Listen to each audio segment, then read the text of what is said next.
WagerTalk one-day power pass, you receive every play from every betting consultant for one full day at the ridiculously discounted price of just $149. What's better than spending the day watching and following a great slate of games? Watching, following, and winning those games. Get every WagerTalk expert and every game they release for that day.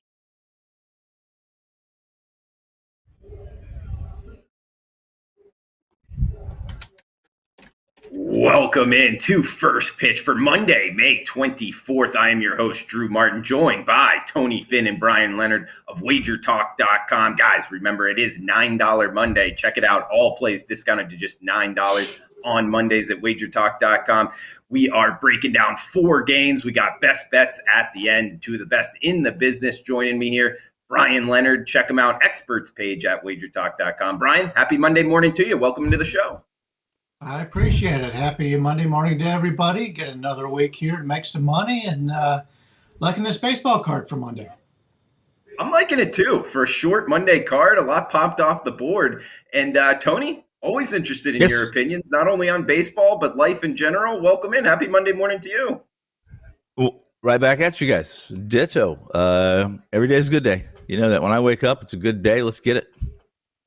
Let's get after it. What is it? Every day above ground is a good day. Is that you're saying, Tony? No, just every day is a good. Every day I wake up is a good day. I get another chance. You know my mantra. I get another chance to piss my wife off and f something up, and according to her, I do both well.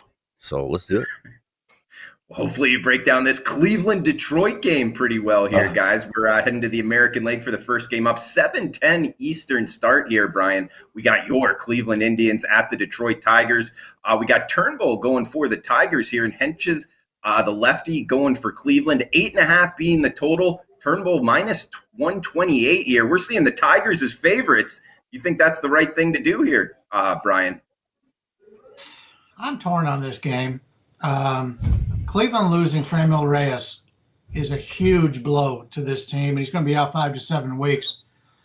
They already had a lack of offense anyway with only 5 guys that are major league hitters. Now we only got 4. And they got Sam Henches going today. He's a lefty, and Detroit is last in baseball in hitting lefties, according to WRC+. But he has not done well. He's got an 8.53 ERA as a starter. He's just been very inconsistent. He's tall and lanky, and as we remember back how long it took for some of these other guys, the big unit, for example, to get control. He's struck out 7 and walked 7 as a starter, so he's running through those same problems. If he doesn't have a good start here, it may be his last start. Problem is, Cleveland can't find a guy to come up to pitch in the majors. They got 4 good starters. Or 3 good starters, 4 good starters, and then they can't get anybody else to finish it up. Spencer Turnbull, are you going to play him after he threw his no-hitter? That's a situation we normally go against. It's also the first game back from a road trip, successful road trip, which we haven't been able to say too much for the Tigers this year. So those are negatives for Detroit. But neither team is a good hitting team against these lefty and right-handed pitchers. But I don't trust either of the pitchers in this point. I trust Turnbull much more than I trust Henches. But do I really want to lay a number with the Tigers, who I believe the Indians are like 26-5 over the last 3 years against the Tigers? They've dominated the Tigers. Obviously, it's not the same team as it was a couple of years ago. But I'm torn in this game. Anything would happen in this game, and it wouldn't surprise me. Yeah, Tony, I mean, speaking to what Brian was touching on, Turnbull, yes, no hitter, looked good, 9 strikeouts, only 2 walks his last time out.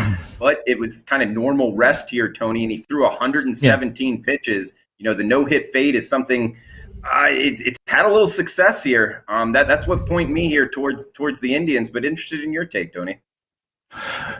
There's been some studies done on pitchers after a no-hitter, their first game back. And for the most part, there's been plenty of bad starts or hangovers from the no-hitter. But as a whole, pitchers actually have pitched better. The majority have pitched better than their average for that season after a no-hitter. So I don't put a lot of weight on that.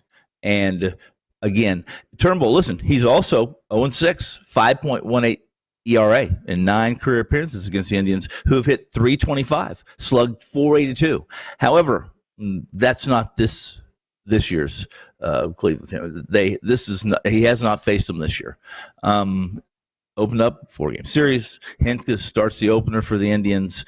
Turnbull, listen, he's better than the 0-6, 5.18 ERA and 9 serious appearances with the Indians. He's shown that, and against a Cleveland team that has already had 2 no-hitters pitched against him, right? Detroit doesn't hit left-handers. I would take a different approach in this. I would probably lean to the under as opposed to taking a side. And I believe that the number in this was a 9, if I'm not mistaken, 7 or 9. I had two I like today, and I had to go look at this real quick, and I am absolutely.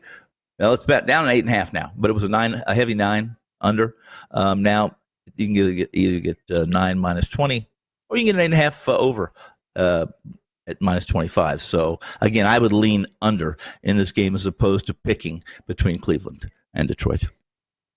Yeah, mostly 8.5s now, Tony. And guys, whenever you're looking to check, compare sports books, always check out WagerTalk.com, the odds page. Really good here. 8.5. You can see when the movement happened. They're actually, I'm seeing a 9 at Pinnacle, but of course, 8.5 pretty much across the board everywhere else now for the total in the Cleveland-Detroit game. We got next game up here, 7:40 Eastern time, San Diego Padres. Milwaukee Brewers, we're getting Blake Snell, the lefty, versus Woodruff, the righty, going for the Brew Crew. Seeing minus 115 on the Brewers, Tony.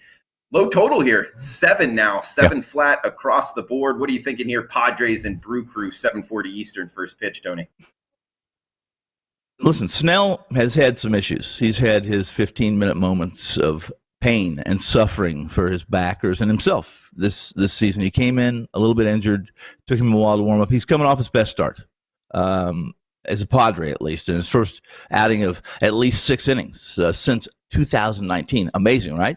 But his stuff's been electric all year. He hasn't been able to command it like he had in the past when he was, of course, we're talking about Cy Young, at least an ex-Cy Young winner. So I think he struck out 11 in his last start. And Woodruff, if I'm not mistaken, he's either first or he's second of starting pitchers, qualifying starting pitchers, with the least run support. If I'm not mistaken, I think 1.5 runs per game is what Woodruff's got. And this is another game where I would lean towards the under with Snell against Milwaukee. And Milwaukee does their best work. San Diego, they do their best offensive work against left-handers. They're facing a right-hander. Everything points to a pitcher's duel tonight in this matchup, and I would be leaning, even though the number's a 7, I would lean there under that 7. Yeah, it's a low total, Brian, but it's National League. We're getting the pitchers hitting here. I kind of lean with Tony. It's always tough to take the under on a 7 flat here, Brian, but what are you liking here, Padres and Brew Crew? Yeah, especially in a good hitter's ballpark like Milwaukee, who I believe has the highest batting average in that category on the season. When was the last time Brandon Woodruff gained a victory? Exactly 1 month ago.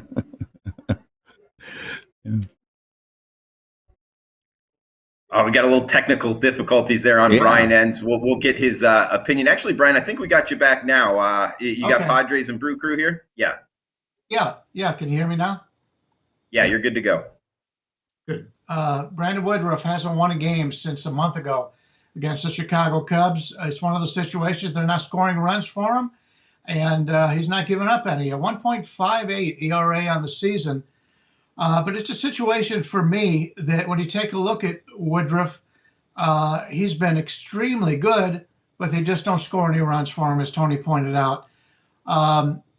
San Diego, Blake Snell, normally he doesn't go very long. He did go 6 innings, as Tony pointed out last game, a nice 68 game score.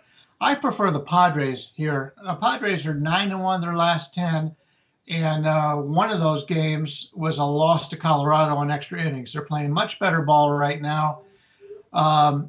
We're getting San Diego, a team that to me is the much better team overall. I've been very disappointed with this Brewers offense on the season. They bring in the shortstop from Tampa Bay. Don't know how much of a difference that's going to make because he underperformed offensively through his entire career. He had one good year, but he's faded back since then. But I prefer San Diego here. Snell's a guy that I think is going to have success against this Milwaukee offense. And we've got a team that plays very well on the road, 12-7 for San Diego on the road, as opposed to just 10-12 for Milwaukee at home. Milwaukee, the last three teams they played were teams that were slumping: Atlanta, Kansas City, Cincinnati. Now they're stepping up in class and playing a team who's been red hot in San Diego. Give me the Padres here. I prefer the Padres in this contest. All right, liking the Pods here. I'm with you, Brian. I would look towards Snell and the Padres at the plus price. We got chat box is live right now, guys. Abel, welcome in. Paul, Jessica, Abby Jackson. I got to run something by you. Abby here is in the chat box. And Brian, we got Brian the Truth Leonard. Are you cool with that nickname, Brian the Truth Leonard? That's positive. Anything positive. I've been called much worse. So I'm very happy with that. All right, we might run with this. Yeah, Abby, we might run with this. Tony, we got Abby saying Tony, Slick, Finn. You cool with that, Tony? Well, call me anything you want. Like Brian said, I've been there's not too much you can call me. I haven't been called, and as long as you call me for dinner and drinks, I'm okay with it. Dinner and drinks with Tony Finn in Las Vegas. That should be a contest here from the chat box. Heck, maybe we'll look into that. We got to talk to the higher ups here, James, behind the scenes. Maybe Johnny Detroit, Joe Ranieri, get them on that. But we got two more games and best bets at the end. Appreciate everybody joining us live. If you're watching on replay, that is cool too. Feel free to leave a comment below on YouTube. Wager Talk, 1:45 Eastern, Monday through Friday. We're breaking down the night slate here with best bets at the end. Check out WagerTalk.com, $9 Monday, guys. Next game up here, Tony. We are heading to Baltimore and Minnesota. Actually, Brian, we'll go to you first. John Means, the lefty, versus Shoemaker, the righty, going for the Twins. Pretty much a pick-em price here, Brian. -110. We're seeing -105, the dime line on each side. Total of 9, Orioles and Twins. You interested in getting involved here, Brian? I am. Not often I'm looking to play a team that's gone 1-9 in the role of a pick-em on the road. But that's what Baltimore's done. They just have not played well as of late, but they've got their ace going today in John Means. And John Means has just been terrific on the season, a 1.70 ERA. He's been even better on the road. He's just been tremendous. And being an Indians fan, I watch all the Indians games, and Minnesota did not deserve to go 2-1 in Cleveland. The last two games are coming off of overtime, extra inning wins. And the bullpen, the back of that bullpen for Minnesota has just been horrendous. They continue to throw guys out there, and whoever they put in the closing role is the guy that struggles. And it's been going on all season long. They just beat Cleveland 2 out of 3. They're very happy. They're coming back home here, but they're only 8-15 at home on the season, 5-10 versus lefties. We've talked about how badly they've done in extra innings. They finally got their first win in extra innings yesterday. Shoemaker's a guy that's been very inconsistent on the season, a 6.08 ERA. His base numbers are a little bit better than what they were last year, so I will give him that. He's getting healthier than he was a season ago, but I can't go against John Means here. It's a situation for me where he got a huge edge in starting pitcher, and I'm not buying into the Minnesota excitement after winning 3 out of the last 4 games. I think they're going to continue to struggle. They're probably going to be without Polanco and Cruz again today. We haven't seen the lineups, but there's been talk about putting both of them on the IL. When Cruz isn't in the lineup, it's rare that I want to play on Minnesota, because to me, he's by far the best hitter consistently wise in this lineup for both slugging and getting on base. So without knowing who's going to be in the lineup right now, I'll take Means over Shoemaker any day, and Baltimore's my play in this one. Yeah, Brian, I like it. And Tony, I think Brian's right on. I mean, we get the starting pitching advantage with Means. We get the bullpen advantage as well. Quite a slots higher here, talking towards the Orioles, plus the fact the Twins, 2 of their top 3 arms, Robles and Rogers, from back-to-back days, so they're kind of iffy on being available today. I like Baltimore as well at the pick 'em price. What do you think here, Finn? Well, I'm surprised the price of pick 'em, to be honest with you. So when I saw the pick 'em price, I expected Means to be a $1.30 or a $1.40 favorite. This game just, first glance without looking. And I dug a little more. And what Brian even mentions as a possibility would make me think that Minnesota would be basically a significant home dog here. They're a mess. They're an absolute mess. And Brian's right; they didn't deserve to win 2 out of 3. They rarely have deserved to win, period, unless they've hit the ball long. And at Target Field, they haven't been. They don't. I mean, that's a tougher park to hit long balls in than people understand, especially if you're a left-handed batter. But Shoemaker, he hasn't been worthy of anything other than a fade, I guess, unless you're facing Detroit this year, and he's not even left-handed. But he went 6 innings, gave up 200 runs, 5 hits, 4 walks, I think, 2 Ks against the White Sox. I think he comes in 6.62 ERA, a 1.44 WHIP, if I'm not mistaken, through 8 starts. And if you look at the underlying skill set for him, the peripherals, they're not any better. I mean, his strikeout rate is below average, 15%. His swinging strikes, 11%. And his CSW is 26%. Now, those would indicate maybe he's going to get a little better than 15% as far as the strikeout rate goes. But even if he got a little bit better, he'd still be less than league average. The big problem for him has been home runs, 2.25 home runs per 9. And this isn't an issue. I don't believe it's an issue that's going to go away, considering he's got a 41% hard hit rate and 13% barrels. So here's the issue. Baltimore is the worst offense in Major League Baseball against right-handed pitching. They're dead last in batting average, dead last in on-base percentage, and against right-handers. And I think they're third in slugging. But I think this is a game that I love the under in this game, under 9, and a cool night in Minnesota. And I also like Baltimore, despite the fact that I think they'll struggle even against a guy like Shoemaker. Anytime you get a right-handed pitcher that's a veteran, Shoemaker's still a veteran. He still knows how to pitch to specific lineups. So give me Baltimore and the under in this game. And Tony, a handicapping question for you, because taking the under American League game, I don't really disagree with anything you said there. The only point I would throw out here, we're getting kind of, at least by my rankings, a bottom 5 bullpen with 2 of the top 3 arms throwing back-to-back days. How much is that worrying you in betting the under that just kind of gets out of hand that the Orioles put up crooked numbers? Let's make an assumption that Baltimore's going to be ahead. You're going to get the best of the Minnesota bullpen if it's close late, and as long as they're bringing out a right-hander, I think they can. I think they can supplement. I mean, supplement Shoemaker in this situation. I'm not that concerned. Should I say? Maybe it's easier to say. I'm not that concerned. Baltimore's not a great hitting lineup, and outside of Oriole Park, which the ball's carrying pretty well. That's not the case at Target. Okay, we got 1 game left here on the West Coast, guys. But first, reminder, we're doing this show, the First Pitch Show, Wager Talk premier MLB betting show each and every day, Monday through Friday, 1:45 Eastern time start here. Free information. If you're liking it, guys, please smash that like button on YouTube. It does help us out in the algorithms. And also, if you're watching on Twitter, feel free to smash the like button as well. Tony Finn, Brian Leonard at WagerTalk.com. You can go check out their packages. Discounts available today. $9 Monday experts page. Tony Finn and Brian Leonard at WagerTalk.com. We got the nightcap here, Tony. 9:40 Eastern start, 6:40 Pacific. We get the Seattle Mariners and the Oakland A's. Freddie Montez going for the A's. Kikuchi going for the Mariners. We're now seeing the Mariners. Yes, they opened up plus 135.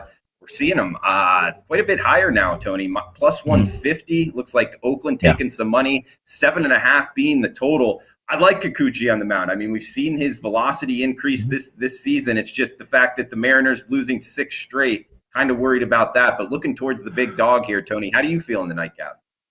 Well, this is my best bet. So we can either start with, I can give you a full breakdown of this that I would typically do in my best bet, or I can just say, listen, I'm liking Oakland despite the fact they got to lay a little wood tonight against Kikuchi, who I agree with you has been easily Seattle's best pitcher. So I mean, I can dive right into this, or we can let Brian go, and then we can do our best bets. You're the boss. Yeah, let's do that. Let's do Brian first, and then okay. You can lead us into best bets. So Brian Leonard, what are you thinking here on the nightcap?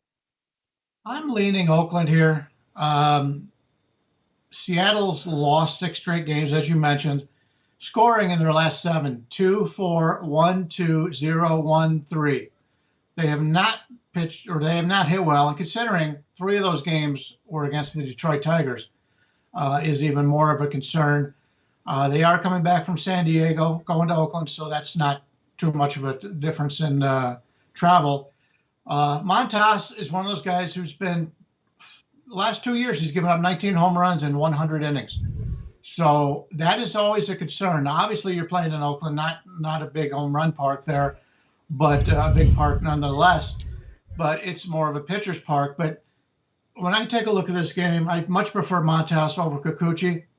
And when you take a look at the WRC plus on the season, Oakland is a plus, they're at 119, which is 19% better than what is normally average, which is 100.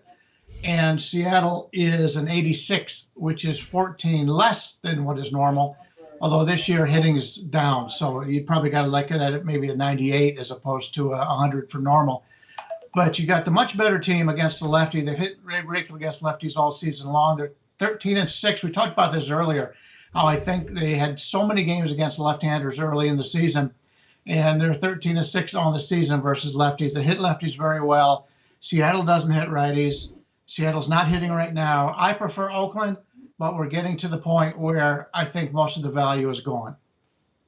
Yeah, good points there, Brian. Maybe pump the brakes on this Mariners bet. And Tony, we got time for best bets, guys. So we're going to line it up here, send it over to you. Tony, start us off here with best bets, buddy.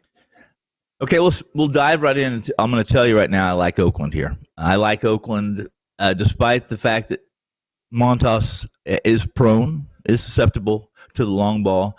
He's actually prone to actually blowing up. He has, however, he's pitched through jams. He's pitched through trouble in the first month plus.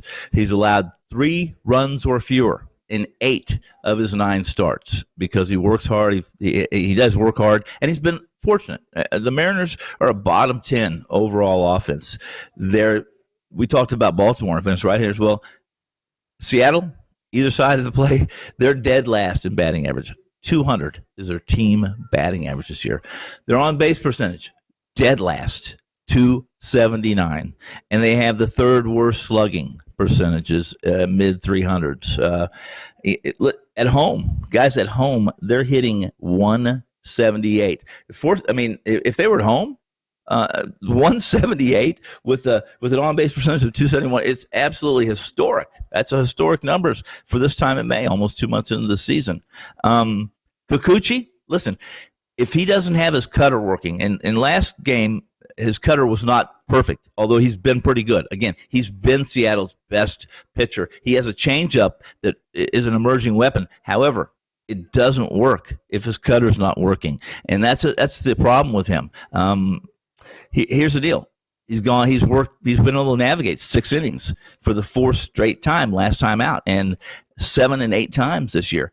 But he gets 0 run support. This Seattle team is easily the worst lineup, the lineup that you want to fade every night, especially if they're at home. They're not at home. I'm still fading tonight. Montas, you're going to probably have to lay. I think I bet him this morning at 156. Right now, you're going to be lucky to get minus 160, but I like it. All right, looking towards the nightcap there in the favorite. Guys, I'm going to the first game we talked about here in the AL Central, Cleveland Indians, Detroit Tigers. I'm on the Indians, plus 117, risk 100 to win 117. I would actually call this a bullpen game for the Indians. Wouldn't be surprised if they go that route. And I'm not one of these guys that fades that situation, especially when you get a top 10 bullpen in the Indians. All but 2 arms should be good to go. Plus the fact the Indians have over an 800 team OPS against Turnbull and 80 at-bats, so they've seen the opposing pitcher well. Add on the fact that Turnbull going for the Detroit Tigers here, the favorite.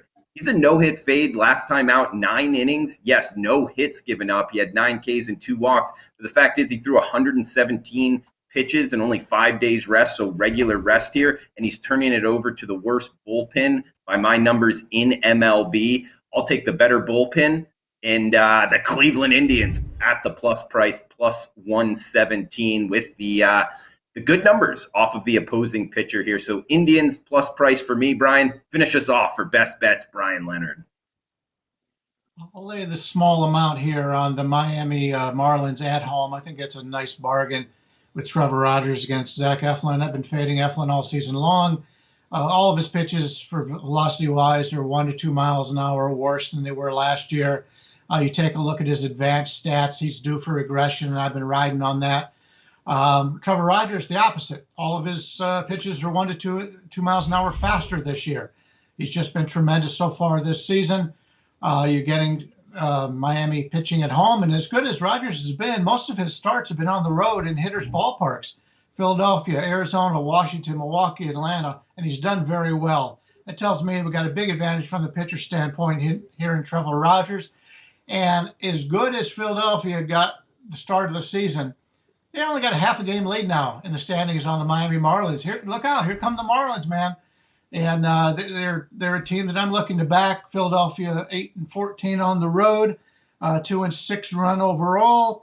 And it's a situation for me where I'm getting what I think at this point of the season with the guys in the lineup is the better lineup. They're getting some guys back too. So take a look at Miami. I think we can make some money on them for the next couple of weeks, and I'm going to start tonight.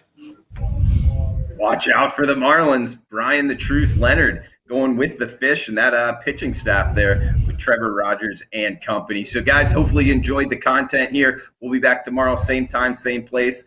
Best of luck with your bets. Please smash that like button as we're showing the recap here of the best bets. I'm on the Indians, plus 117. We got Bryan Leonard, Marlins, minus $1.25, and Tony Finn going with the A's in the nightcap, minus 155. So for Tony, Finn, and Bryan Leonard, I am Drew Martin. Guys, tomorrow, same time, same place. Best of luck with your bets. Until then, please smash the like button. We'll talk tomorrow.